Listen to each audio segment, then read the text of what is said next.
वह भारत पर शासन करता था और फिर अपनी बेटी का नाम भी उसी देश के नाम पर रख दिया। सोचिए, किसी देश के सबसे ऊंचे पद पर बैठे एक अंग्रेज अधिकारी ने अपनी संतान के नाम के लिए पूरे साम्राज्य का नाम चुन लिया। आखिर ऐसा क्या था भारत में जो उसे इतना आकर्षित करता था?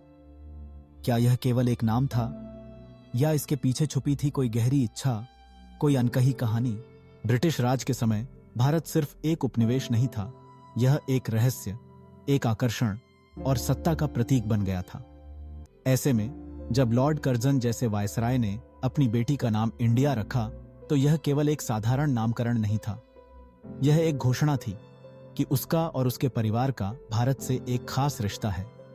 लेकिन क्या यह रिश्ता सम्मान का था या सत्ता और स्वामित्व की भावना का?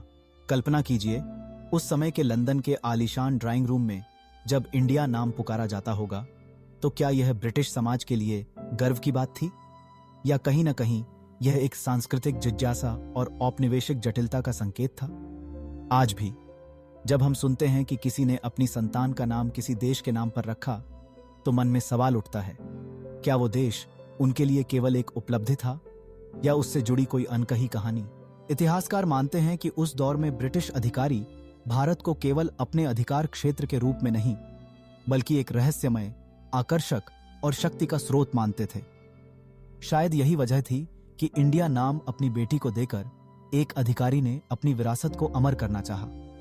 लेकिन क्या उस बच्ची की पहचान उसके नाम के बोझ तले दब गई या उसने अपने नाम को गर्व से अपनाया? यह कहानी हमें औपनिवेशिक मानसिकता, प्रतीकों की ताकत और नाम के पीछे छुपी गहरी भावनाओं को समझने का मौका देती है। आखिर एक नाम में कितनी कहानियां छुपी होती हैं, कभी सत्ता की, कभी मोह की और कभी कभी खोए हुए सपनों की।